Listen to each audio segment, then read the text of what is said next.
All right, so now what I'm going to do is I'm going to go over the review for the test.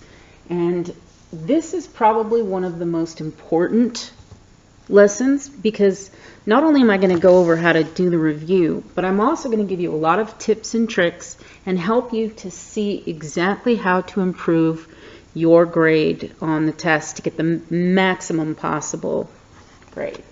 All right, so what we're going to do is we're going to go through, I might make 2 videos, just depends on how long I flap my mouth and talk about the first part of the review. Now you are going to have 2 separate tests. We'll probably put it in as 2 separate tests. The test for Chapter 9, which will be worth basically 100 points. And then there will be a test for Chapter 6. And the test for Chapter 6 will be like 150 points. So each of these is going to be separate, but I did want you to know about them so that you can, focus on how to get the maximum points possible out of your test. Because sometimes you do have to make decisions. Am I going to try to understand everything just a little? Am I going to really ace the first 3 questions and not worry too much about the last 2? So we're going to focus on helping you to know exactly what you need to know in order to be able to do these problems. So the first thing that I did, just to make my life a little simpler and to make explaining this to you easier, is I went ahead and built this object out of blocks. So that should roughly, hopefully I did it right, that should, right kind of from this perspective, that's the blocks in this problem. And so you might find that it is something that if you have like a bunch of board games with dice, you might try to get some dice. If it's possible to get to a dollar store, you might be able to get some cheap, little kid blocks.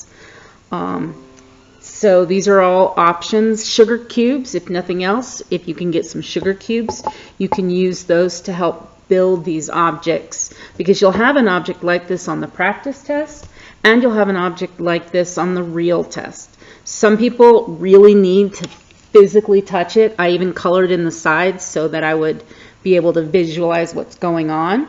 Luckily, I had a few of these wooden blocks and I've sacrificed them for this purpose. But I wanted to go ahead and just sort of talk about it. Now, some people don't need them, and that's fine. But it does help to kind of know what to do. Now, my suggestion to you is always start with the math plan. And on your test, that will be the first question. Now, the map plan gives you everything. It helps you to figure out how to do the top, the right, and the front view.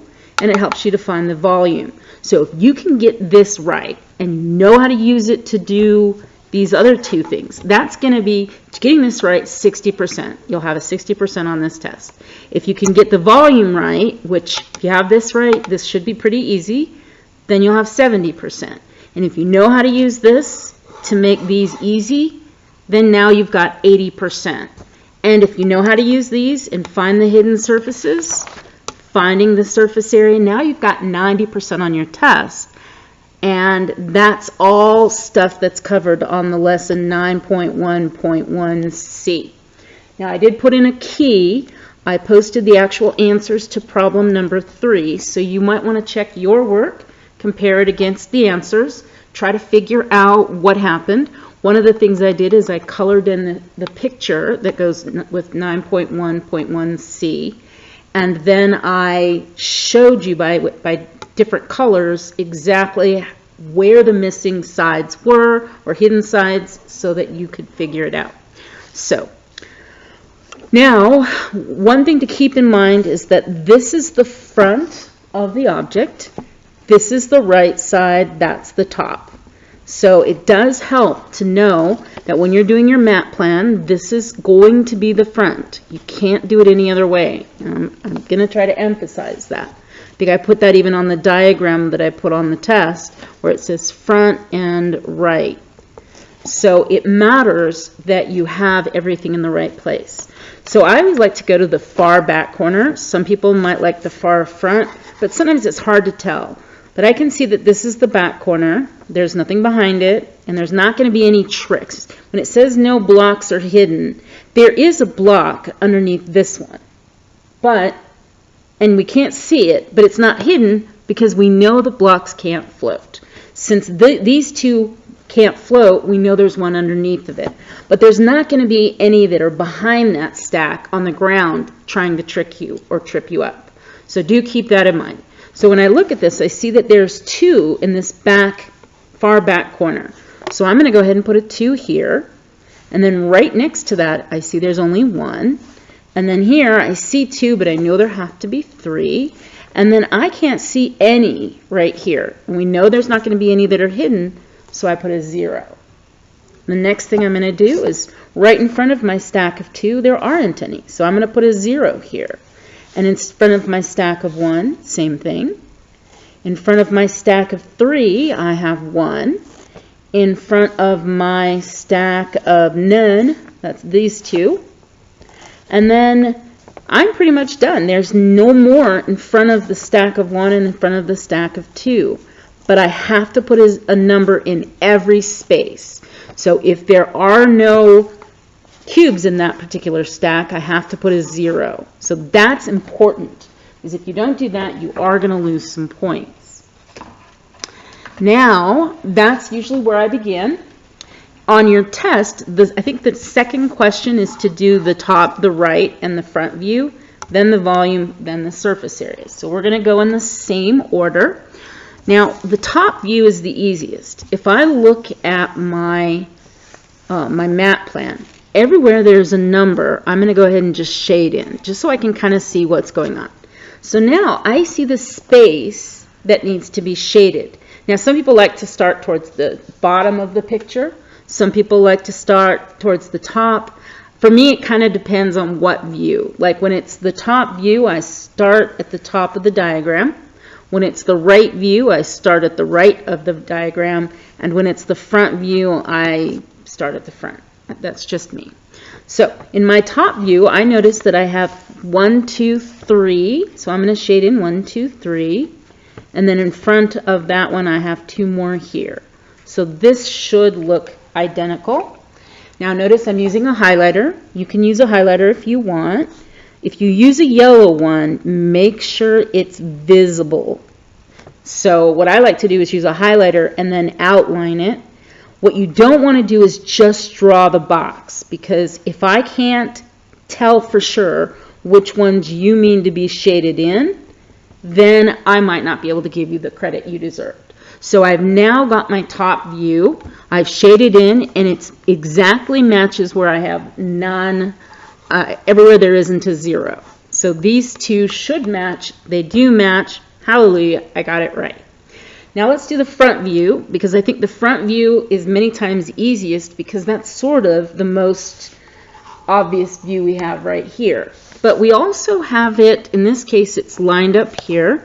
And so what I can do is I can say, well, what is my biggest number here? My biggest number is a 2. So I'm going to shade up 2, because I know I have a stack of 2. And I'm doing this just by using the map plan. I'm not even using my picture, but we could look over at the picture. This is the far left of the picture, and I have a stack of 2. The next stack, oops, sorry, we'll go right there. I have the biggest number in this is a 1. So I'm only going to shade up 1, and that's kind of what we see over here also. So I shade up 1. Next, in my next one, I'm going to try to figure out how many do I have there. My biggest number here is a 3. So we have a stack of 1 and a stack of 3, but we're basically trying to figure out what would the outline be if we were seeing the shadow or the silhouette. So I'm going to go up by 3 because that's the biggest number. And then my next stack, I have a 2. So that's what we see here. So I'm going to go up by 2. Now the nice thing about the top, right, and front view is it doesn't actually matter where you have this shape as long as it looks exactly like this. So it can't be a mirror image. It can't, it can't have a stack of 3 here and a stack of 1 here, because that would be wrong. So you can't do a mirror image. But if you start over on the far right, that's okay. If you start further up or put it dead in the center, that's okay. Same thing here. As long as it looks like 3 and then 2, it could be these 3 and these 2. That would be fine. So let me kind of ghost outline that. I don't want to. So this is where you could put it. As long as you have it there, it's going to be okay, because it's the exact right shape with the right orientation. Okay? So now I've outlined this, and then you might want to shade it in just to make it clear, especially if you only have a yellow highlighter. Dark highlighters are slightly better for shading in, but you want to just make sure you get it right. Now, this next one is the right-hand view, and that's basically as we're looking at it from this direction. Now, what's cool is you don't actually have to build the object to see what it looks like. So I've got my object here, but I'm going to focus on using my map plan to figure out what goes there. So notice how I've written the word right over here. So when I'm looking at it from the right, I'm just going to twist this around. So when I'm looking at it, so this is the way my eyeballs are going. When I'm looking at it this way, notice how this row of things is to the far right. And what I'm doing is saying, well, what's my biggest number here? My biggest number is this 3. So when I'm looking at it from the right to the far right, I'm going to have a stack of 3. So I fill in a stack of 3 over here. And then when I look at the next one, I say, okay, what's my biggest number for this row? My biggest number is a 2, so I'm going to have a stack of 2. And then I have just zeros, so I'm done with my right-hand view. Now, it will be more complicated on the test. The object will have probably more blocks and ultimately more hidden surfaces. But for the sake of the review, this is what we got, so this is what we're talking about. So now this is going to be my right, my front, and my top views. And I'm going to be able to use these 3 views to help me figure out the surface area. But before we do that, let's focus on the volume. And even before we do that, let's take a look. So when I look at this, my top view, so you can see I have 1, 2, 3 reds here and then 2 here, and that should match these 2. If I look at it from the right, you should see I got 3 and then I've got 2. And then if we look at it from the front, I've got 2, 1, 3, and 2. So 2, 1, 3, and 2. So now we can kind of see what's going on. I could just see you asking your parents, Mom, can you go get me some sugar cubes and some Elmer's glue? You could Elmer's glue the sugar cubes together, but don't eat them afterwards. That'd be really nasty. Anyway, just thought I'd come up with some suggestion of something that will help you. All right? Okay, so now, in order to find the volume, this one's the easiest one. If you've done your map plan right, all you have to do is literally add up every number in this box and put that number over here. So let's do that. 2 plus 1 is 3, plus 3 is 6, plus 1 is 7, plus 2 is 9. So my volume is going to be 9, but if I write just a 9, then I need to make sure to include the fact, so this would only get me at most a 50%. So, or maybe 80%. I'm missing the most important thing, and that's the units. Now, these are blocks, so you can use, for some reason I find it fun to use blocks, but as my units. You can use that, or you can just use units. So I'll go ahead and just use units. So I have 9 units cubed. So that would be a perfect answer. You could also say 9 cubic units. What you can't do is you can't say 9 cubic squares, because we square units. We aren't using squares as units. So make sure that you put your units either like this, or you can even write units cubed. That would also be fine. But on either one of these is perfect. So if you can do your mat plan, 60%. If you can do these 3 layouts, you get 70%. If you can also get this, 80% on this test. So you'll have a B if you can just do this much. Now let's talk about the surface area. Now on your homework, you actually had a series of boxes where you were able to show your work. So we had the front, the back. You don't have to do this on your test either. I'm just kind of extrapolating from one to the other so you can see how I do it using these 3 pictures instead of this table of values. So from the front, we can look here and we can say, okay, well, how many have I shaded in? Shaded in 1, 2, 3, 4, 5, 6, 7, 8 from the front. If there are 8 from the front, that means there are going to be 8 from the back. So when I combine those, I get 16.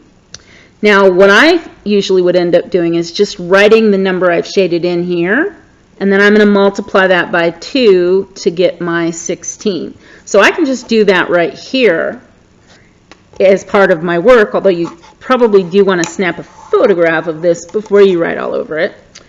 But that's up to you. I need to be able to see clearly your final answer, so you don't want to write all over it like I tend to do. All right? So that would be usually what I would do. Instead of writing this little table here, I would just say, well, for the front, it's 8 times 2 is 16. And then we would have the right and the left. This is how it was on your homework. Now, from the right, I can count those up. 1, 2, 3, 4, 5. And we're going to worry about the hidden ones at the end. And I'm going to kind of show you what we mean by that, just in case you have trouble. Because there's something hidden in this diagram, or this stack of blocks. So we have 5 from the right, which means we have to have 5.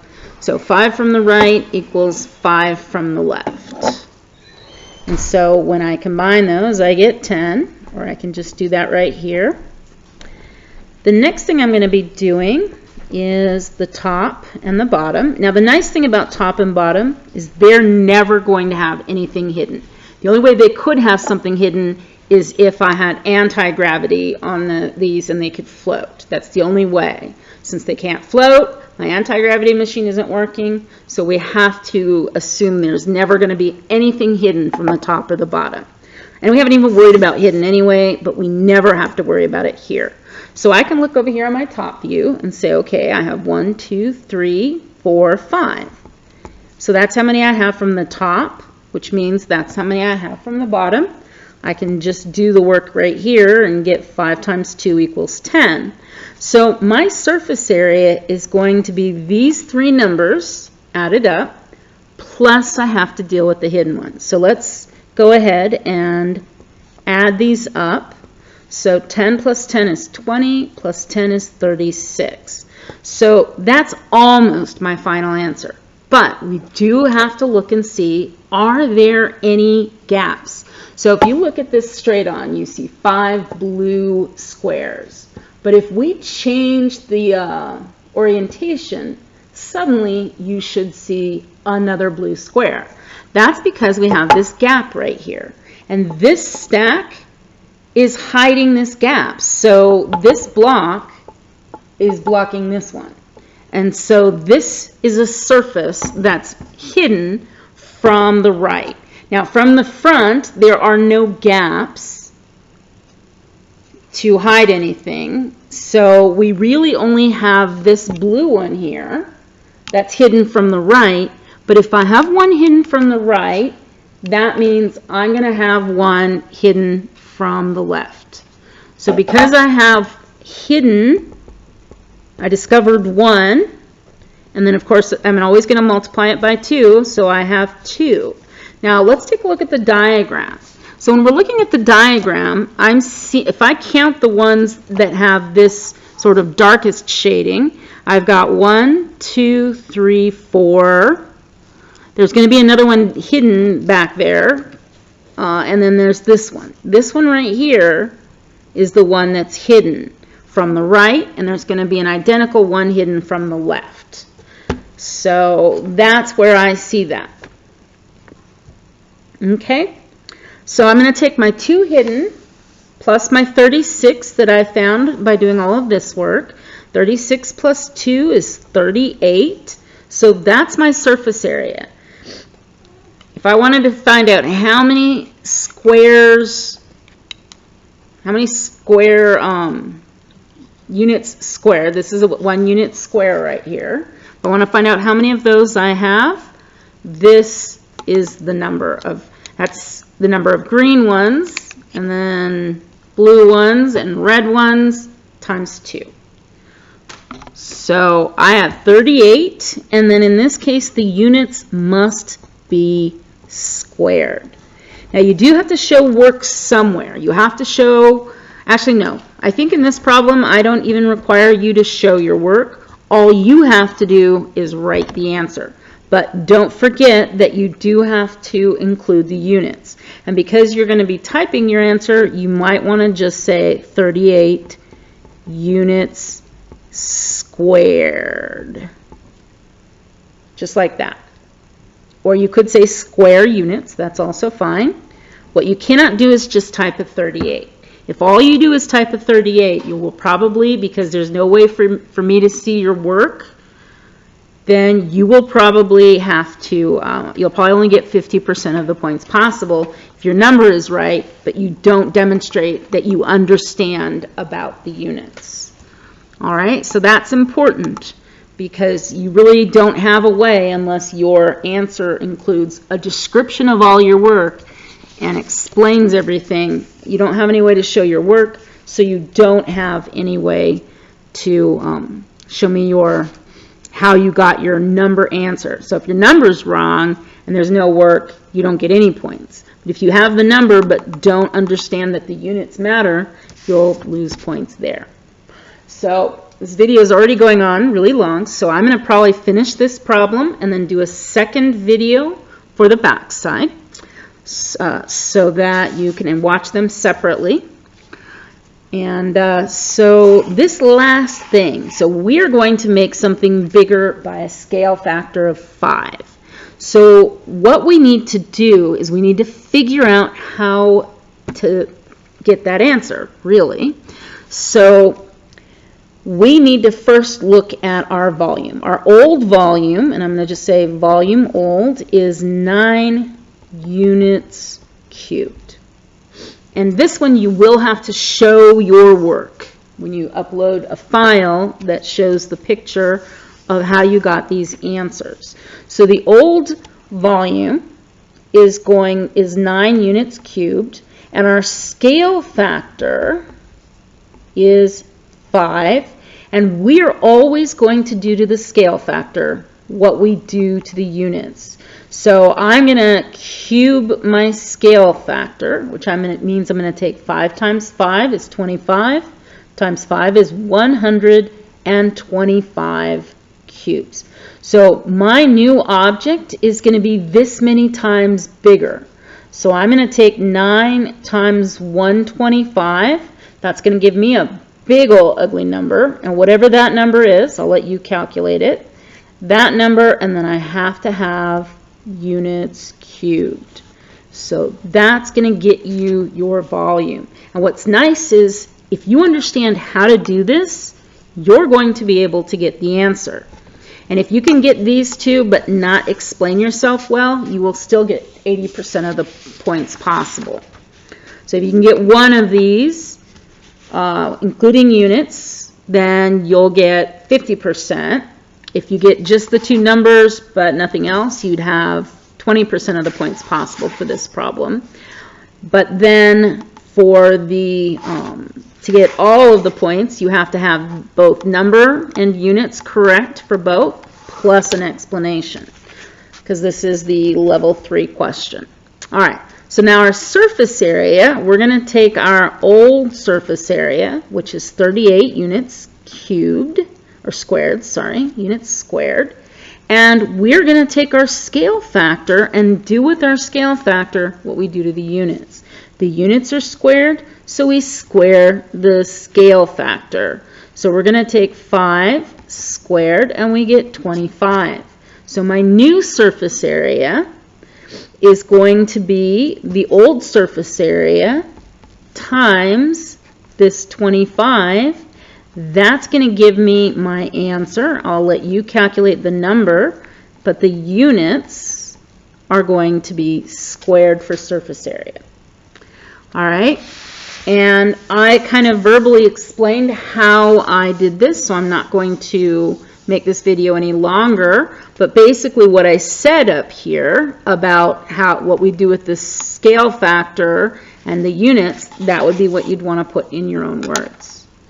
All right, I hope this has been helpful, and I will be uploading this and the other video, so they'll appear after the review is due.